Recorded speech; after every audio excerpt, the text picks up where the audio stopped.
So welcome back guys. So in this particular session we'll be talking about the tetanus, right? So this is one more bacterial infection guys. So let's talk about it.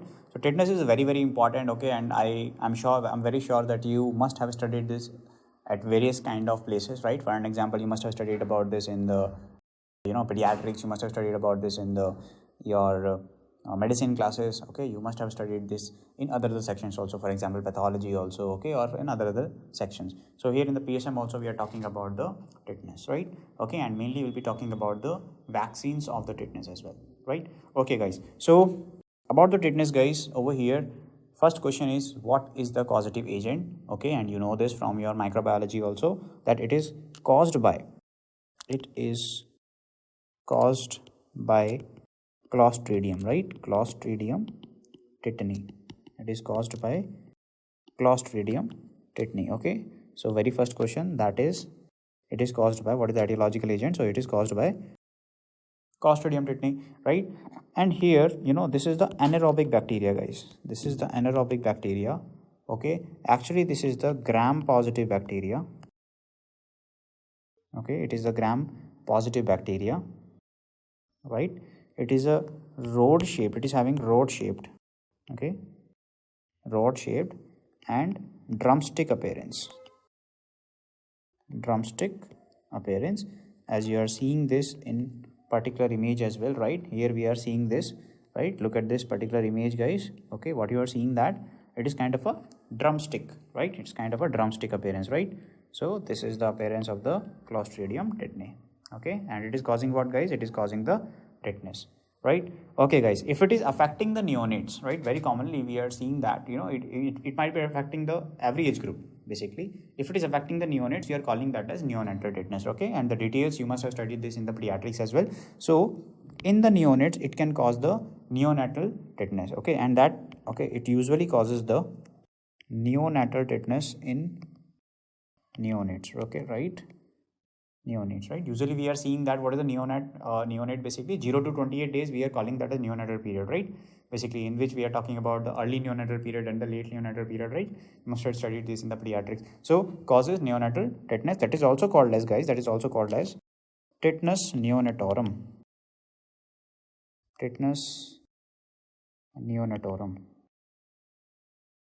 okay, and it is also called as the 8th day disease, okay. That could be the MCQ as well. It is also called as the 8th day disease, okay. So you should remember this. It is also called as the 8th day disease and it is the tetanus neonatorum, that is the neonatal tetanus only, okay. How to prevent this, okay, that is our motto as far as PSM is concerned, okay, and we'll talk about that. Okay guys, where we can find this, where we can find the tetanus, okay. We are usually finding it in the soil, okay. So we are usually finding the soil. What is the source of this tetanus? Usually it is the soil. For example, in the soil you can find the anthrax also, that is coming from the soil, and here tetanus also, it is coming from the soil actually, right? That's why if some trauma happens, accident happens, usually we are actually giving the TT shot in the emergency unit or in the casualty, right? Very commonly we are giving that, okay. So that is the thing. Okay guys, next point over here, it can be transmitted through soil, which I told you, and it can be transmitted through the direct contact as well. So it can be transmitted, okay, let me document it as well, can be transmitted through direct contact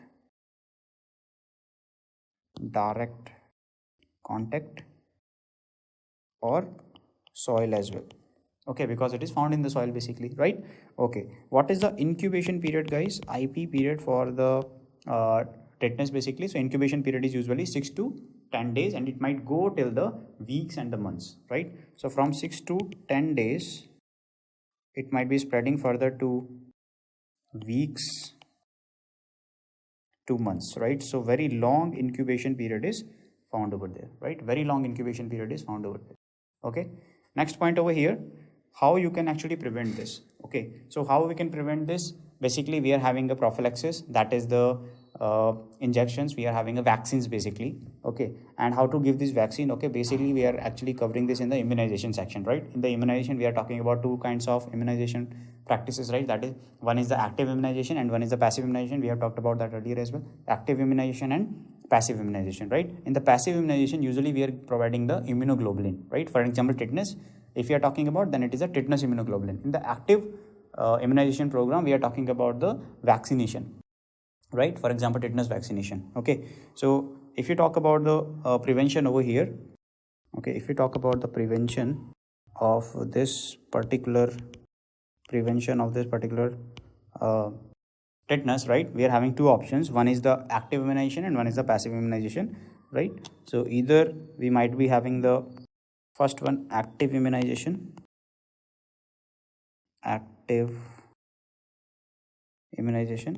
okay, or either we might be talking about the passive immunization, we might be talking about the passive immunization. Okay, in the active immunization, guys, we are basically talking about the vaccines. Okay, that is, one is your tetanus toxoid vaccine, TT vaccine, right? Tetanus toxoid vaccine, very commonly you might see this in the casualties and all, right? Any person coming with any kind of trauma, right? Some kind of laceration happened, some open wound is there, right? We are giving the tetanus shot over there for the prophylaxis purpose. Okay, at what condition you should be giving it, okay, what you should ask to the patient also, we'll talk about that. Second one, there is the vaccine, okay, which we are getting in the childhood period only, that is the DTaP vaccine. Okay, DTaP vaccine, this is the diphtheria, tetanus and the pertussis vaccine. It's a combination vaccine, right? Recombinant vaccine. So DTaP vaccine can also be given. Okay, now I will talk about tetanus toxoid vaccine in a few minutes. Okay, but let me talk about the passive immunization also. Here we are giving the tetanus immunoglobulin. So that is basically the human tetanus immunoglobulin.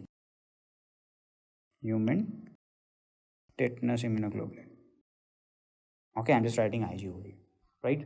Now guys, let's talk about the pathogenesis, how it is actually, it is showing some symptoms in the patient, right? And it is very, very severe. Okay, if you talk about in the neonatal tetanus, okay, for example, look at this particular image. Okay, look at this particular image here. Patient is having the spastic paralysis. And will be getting this particular important kind of this important kind of feature you can find in the patient, right? That is this posture. If you are seeing in this patient, okay, probably this is due to the spastic paralysis in the patient, and probably it could be the tetanus which is causing this, right? So here what we might see, that this is the posture, and this posture is actually very popularly called as opisthotonus. Okay, opisthotonus. And what we are seeing over here, we are seeing this posture because of spastic paralysis, right? So please do remember, guys, spastic paralysis, and I'm very sure you must have studied this in your pediatrics as well, right? So that is causing the spastic paralysis, that is the tetanus, right? And why it is causing that? Because it is releasing one very important toxin over here, right? And that toxin is the tetanospasmin or tetanolysin. Okay, so that is the toxin which is actually released. Okay, so what is the toxin which is getting released over here, guys? So toxin over here, if we talk about, that is the, okay, so very important toxin is released in this particular tetanus, right? So toxin over here is the tetanospasmin or tetanolysin. How it is causing this spastic paralysis, let me talk about that as well, right? So over here, let's talk about the pathogenesis, guys, what is happening in this case. So in this diagram, let's try to understand that. So guys, Clostridium tetani is causing the tetanus over here. We know that it is the drumstick shaped. Okay, here you are seeing that it is having the drumstick shape, right? Okay, now it is actually releasing the toxin over here, guys, that I told you, that is the tetanospasmin. Okay, so let's say this is the tetanospasmin toxin. It will be going to the neurons in the brain. It will be going till the neurons, guys. Okay, in the neurons it is going to the motor neurons in the CNS, right? And over there we are having two kinds of neurotransmitters. Which is actually transmitting the information from one neuron to the other, right? That you must have studied in the physiology as well. So over here we are having this, for example, in these vesicles we might be having the excitatory neurotransmitters, right? And that is particularly releasing regularly. Inhibitory neurotransmitters are also there, for example, glycine, GABA, right? These kind of inhibitory neurotransmitters are also there. So inhibitory neurotransmitters are also there. For example, glycine could be there, GABA could be there, right? So these kind of neurotransmitter is there. Now what this toxin, tetanospasmin, which is actually released from the Clostridium tetani, what it will be doing basically, tetanospasmin will be, this is the tetanospasmin, it will be blocking the inhibitor neurotransmitter. Basically, it will be blocking the glycine or GABA.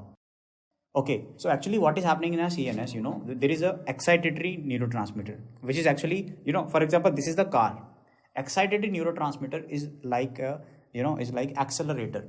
So if the more excitatory neurotransmitter will be coming, okay, it will be accelerating the speed of the car, right? For an example, okay. And inhibitory neurotransmitter, you can take it as a brakes for the car, right? So if you are accelerating your car, you should be actually needing the brake as well, somewhere or other, right? At some point of time, you need to retard your car as well, right? So both of the components are very important for this particular vehicle, right? So over here for the CNS also, both of these things are very, very important. So what happens is, if the brakes fails, right, in your car, what will happen? It might land up into the accident, right? So over here also, if you will be stopping the brake, if the brakes will fail, because here what is happening, inhibitory neurotransmitter will be blocked. Inhibitory neurotransmitter will be blocked over here because it is blocking this particular site. It is blocking this particular site, guys. Okay, due to that, what will happen? These inhibitory neurotransmitter, they will fail to release. If they will fail to release, so it is causing blocks release of inhibitor neurotransmitter. Okay, blocks release of inhibitor neurotransmitter. I hope you're understanding what I'm trying to say over here. So that's why only excitatory neurotransmitter will be releasing.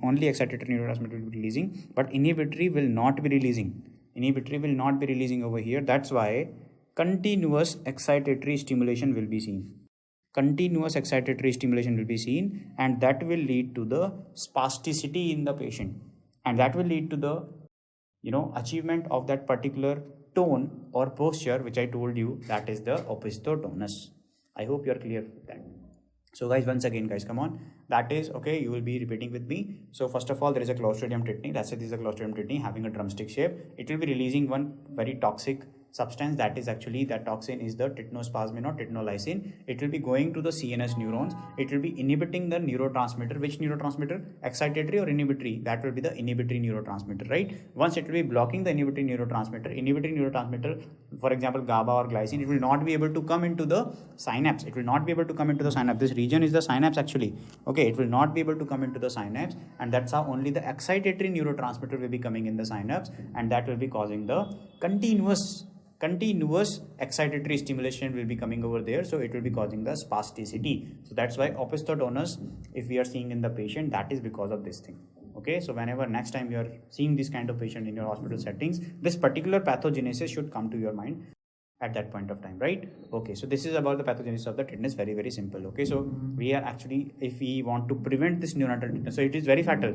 Okay, and one more thing, what will be the facial experience? What will the facial expression for these kind of patient? Okay, that is the risus sardonicus. Okay, how it is looking, guys? Look over here. So this appearance which you are seeing right now, this is the risus sardonicus. Okay, and what is this appearance which you are seeing over here, guys?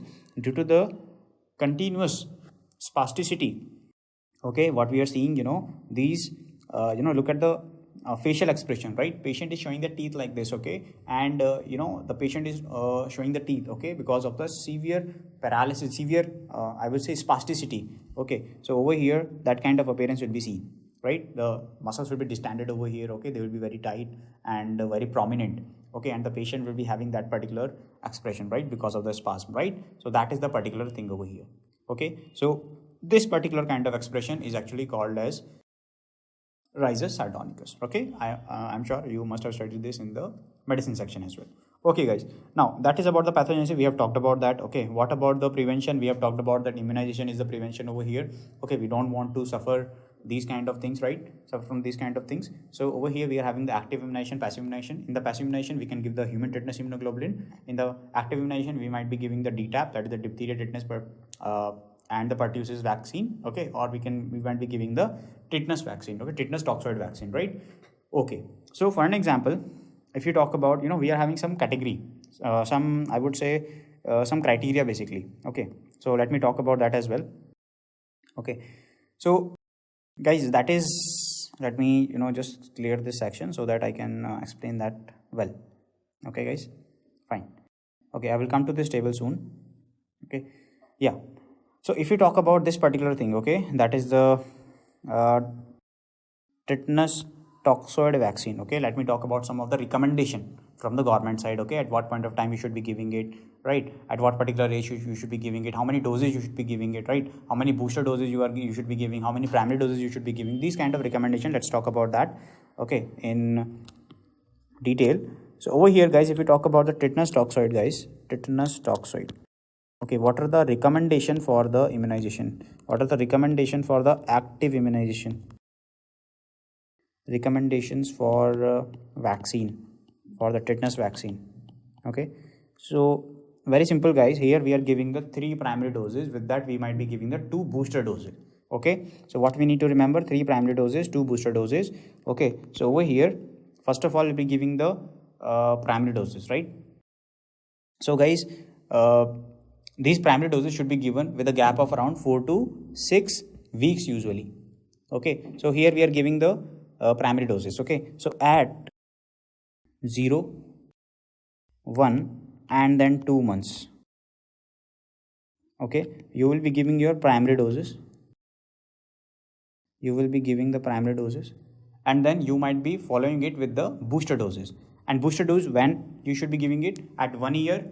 Okay, at the completion of 1 year you'll be giving the first booster dose, and at the completion of 5 years you'll be giving your second booster dose, right? So 3 primary doses. Okay, 0, 1 and 2 months you'll be giving the primary doses. Then you are giving at 1 year first booster dose, at the completion of 5 years second booster dose. Okay, so at 1 year and at 5 year, okay, you will be giving what? You will be giving the booster dose. Okay, let me write it separately only. So here you will be giving the booster dose. Okay, booster dose. So basically this will be the first dose, okay, at the completion of first year, and here it will be the second dose of the booster dose. It will be at the completion of 5 years. Okay, and usually it provides longer immunity, right? Then we are having a criteria. Okay, usually it provides a longer immunity, but you know, here we are having one criteria. What is that criteria? For example, the person comes with some kind of injury, right? And usually we are actually providing for the prophylaxis purpose, we are giving this what kind of vaccine? That is the tetanus toxoid vaccine, right? So we know that if the patient is coming, we know that the patient must be getting this primary doses and the booster doses earlier as well, right? But for the prophylaxis purpose, still we are giving this. Okay, what are the questions which we may ask to this kind of patient, right, while providing or administering this particular vaccine? So if you talk about these things, okay, let me talk about this table first. So over here we should take the vaccination history from the patient. Okay, now why the vaccination history is important over here? Let's find out. For an example, there could be 2 kinds of wounds. If the patient is coming to your casualty, there could be 2 kinds of wounds. Either the wound might be clean wound, or it could be the minor wound, it is coming in the minor wound category. Or other wounds, if it is coming, it could be the unclean wound, it could be the dirty wound over there. Okay, I mean it could be the dirty wound as well. Dirty wound. Okay, if the dirty wound is there, we need to be very careful at that point of time. So if the clean wound is, either the clean wound might be there, either the major wound, that is the dirty wound, might be there. We might be taking the history. Okay, what could be the answer from the patient side? Either the patient may answer that he had the less than 3 doses. He had less than 3 doses, or he might be having more than 3 doses. For an example, he might be having the booster dose as well. Okay, either this could be the answer, or either the patient might say, I don't know, right? Next thing is, either the patient might say, I had this vaccination. Okay, I had this tetanus vaccination earlier, but it is more than 10 years. It was more than 10 years. Okay, and the patient is showing you that particular immunization card. So more than 10 years since most recent doses. Okay, so 10 years back or even more than that, he took that tetanus dose. Okay, that could be the answer. Okay, he took the tetanus dose, but between 5 to 9 years. So it was long back. And then recently, or maybe 3 to 4 years back, or 1 to 2 years back, he took the dose. I mean less than 5 years. So either less than 5 years category might be there, 5 to 10 years category might be there, more than 10 years category might be there, or unknown category might be there. I don't know when I got or I'm not sure whether I got it or not. Okay, that category might be there. If the patient is saying that recently he got the dose, okay, maybe 2 to 3 years back only, I mean less than 5 years. At that point of time, you don't need to do anything. You will be just treating the wound, okay, what we have talked about, right? You'll be cleaning the wound and you'll be doing other procedures, okay, cleaning it with the normal saline, cleaning it with the povidone, iodine, and all of those things you will do. But will you provide the tetanus vaccine? Usually we are not giving if the patient is having documented proof that yes, just 2 years back or just 1 year back I had this tetanus dose, right? In that case, okay, you could be sure that okay, I'm not giving this particular dose. But usually we are giving because patient are unable to show, patient fails to show their immunization status as far as tetanus is concerned, right? Okay, so over here we should not be giving any kind of tetanus dose. We will not be giving the tetanus toxoid over here, or DT over here, or TDP over here, right? DTAP. Neither will be giving the tetanus immunoglobulin, right? So this is the active immunization, this is the passive immunization, right? So in this case, we do not require any kind of active immunization, passive immunization, because already the patient is immune, okay? And if it is dirty wound also, still we don't need to give anything because recently patient has been vaccinated, right? Next category comes when the patient is saying, 5 to 10 years, in between 5 to 10 years I was vaccinated, okay, 5 to 10 years. In that case, if it is clean wound, then you should not be giving the tetanus vaccine, you should not be giving the passive immunization also, you should not be giving the tetanus immunoglobulin also. But if it is dirty wound, so the soil and all of these components, okay, the tetanus might be going into the blood circulation over there, okay, might be the deep wound over there. So in that case, for the prophylaxis part, still you will be giving the tetanus vaccine, but no need to give the immunoglobulin. Still no need to give the immunoglobulin. But the patient is saying 10 years back, more than 10 years has been already has been already passed, and still he didn't got the vaccine in the last 10 years. In that case, if it is clean wound, still clean wound is there, yes, you will be providing the tetanus vaccine, okay. Let it be clean wound or let it be dirty wound, in both the cases you should be providing the tetanus vaccine, because the time which the patient is telling, okay, or the patient is showing, that is more than 10 years. So okay, in this both the cases you should be giving the tetanus vaccine over here. But tetanus immunoglobulin, should you give it? No, there is no need to give the tetanus immunoglobulin. So when do I need tetanus immunoglobulin? Tetanus immunoglobulin, you will be needing it when the patient is saying I'm not sure whether I got the vaccination or not in my life, okay, or I had the less than 3 doses, or I'm not very sure about the doses of the tetanus vaccine, whether I got it or not got it. I don't have any kind of proof to show it, okay, I don't remember about anything. So in that cases, should you give the particular vaccine, tetanus toxoid vaccine or DT vaccine? Yes, you should be giving it. So in both the cases, let it be clean wound, let it be dirty wound, in both the cases you should be giving the vaccine. If it is clean wound, still you don't need the tetanus immunoglobulin. But if it is dirty wound, you should be giving the tetanus immunoglobulin, right? So this table we must know that whether according to the vaccination history of the patient, we should decide accordingly in the casualty that whether we should give the tetanus toxin or not, or whether we should give the tetanus immunoglobulin or not, right? Tetanus immunoglobulin we would be giving only in that condition where the dirty wound is there, and secondly the patient is not sure about the vaccination status as far as tetanus is concerned, right? Once we are clear with this particular table, right, then we are coming to this particular table. That is the neonatal tetanus. That is about the neonatal tetanus. Now, if the neonatal tetanus is there, okay, either it could be the high risk, either it could be the neonatal tetanus control, either it could be the neonatal tetanus elimination. I mean that at what point of time we might say that neonatal tetanus has been eliminated, okay, or at what point of time the neonatal tetanus is in control, okay, or at what point of time our community is at the high risk for neonatal tetanus, at what point of time we can say that. So from the PSM point of view, it is very, very important. So let's find out. For an example, if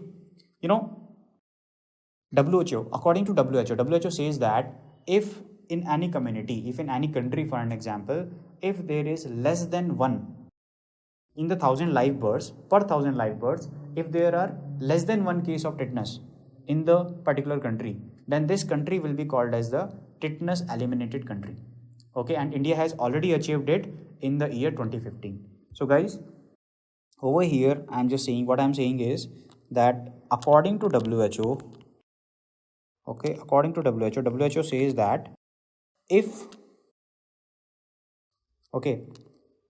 the baby who are actually born to tetanus, okay, or if the neonatal tetanus cases, neonatal tetanus cases, okay, cases are less than 1 by 1000, less than 1 by 1000 live birth, less than 1 per 1000 live birth, if the neonatal tetanus are cases that much less, then this country will be called as the tetanus eliminated country. So okay, so then it will be called as, right, then it will be called as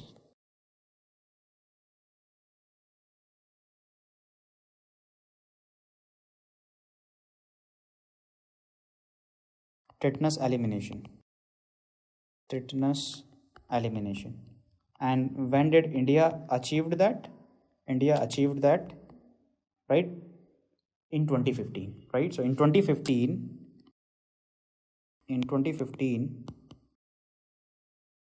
India has achieved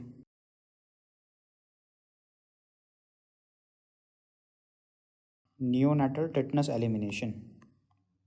Okay, neonatal tetanus elimination, and that is actually big relief in itself, okay, because it is very dangerous, right? So still neonatal tetanus cases are coming, but it is very less, okay? So it is almost eliminated. I'm not saying eradicated. Eradicated is a different thing, right? For example, smallpox has been eradicated, but here we are saying eliminated. Okay, so in the last sessions you must have talked about in the epidemiology and the concept of health and disease. I have talked about this when I was talking about the iceberg phenomena, when I was talking about the elimination, eradication and the control. Okay, what's the difference between these three things? The very first chapter we have talked about that, right? So I have talked about the elimination, not the eradication. Still we need to work upon the eradication. Okay, so that is the thing. Fine, guys. Okay, so we are saying that if the neonat in any community, when we are saying that this community or this country is having the neonatal tetanus high risk, so if the neonatal tetanus incidents are more than 1000, okay, we told you less than 1000, less than 1 per 1000 should be there for the tetanus elimination, to call it a tetanus elimination. But it is, if it is more than 1 per 1000 or 2 doses of TT coverage is less than 70%, it means very less immunization is going on in that particular region, or percentage of clean deliveries by trained personnel is less than 50%. So three factors are there, because it is usually caused by umbilical stump, that is infected umbilical stump. It can be caused by, okay, so here I might be adding this point, okay, I might add this point over here, that it might be caused by, guys, okay, it might be caused by, right, infected umbilical stump, so clean delivery role is very important in preventing the neonatal tetanus, right? So clean delivery's role are very important, right? So that's why we are seeing that, okay, that if the neonatal tetanus incidence, either it is more than 1 per 1000 live birth, either the clean deliveries status is less than 5% by the trained personnel, or either the 2 doses of TT coverage are less than 70%. It means very less immunization is there and clean deliveries are very less, and more than 1 per 1000 live births are there. It means there is high risk for the tetanus, neonatal tetanus in this particular region, community or the country. Okay, if at what point of time we'll be saying that it is under control, neonatal tetanus under control, if the neonatal tetanus incidence rate is less than 1 by 1000, okay, 2 doses coverage are more than 70%, and percentage of clean deliveries are more than 50%. It means it's going towards the right directions. Okay, so India is probably having this particular stage. Neonatal tetanus elimination, okay, one is elimination, okay, one is control, one is elimination. So rather the India has been going towards from the control towards the elimination phase. Now neonatal tetanus incidence over here is less than 0.1 per 1000 live births, right? So in the neonatal tetanus elimination, we are saying that neonatal tetanus incidence has been even less than 0.1 per 1000 live births, and 2 doses of TT coverage has been achieved more than 90%. So lot of immunization. So how we can prevent the neonatal tetanus, guys? Lot of immunization. If we're doing, okay, lot of active vaccination, we should make sure that doses, that the neonates are getting the doses at right time, okay, infants are getting the doses at right time, and they're getting the booster dose as well. right? So that is a particular thing. And the percentage of the clean deliveries, they are actually increasing by more than 75%, right? Because more clean deliveries means lesser chances of the neonatal tetanus. Okay, so these three categories we also should know. Usually they are asking you these criteria, and they might ask you that the patient, the community or the country might be having which kind of level. Either it could be the neonatal tetanus high risk area or control area or the elimination, right? So with that we have finished the topic of tetanus.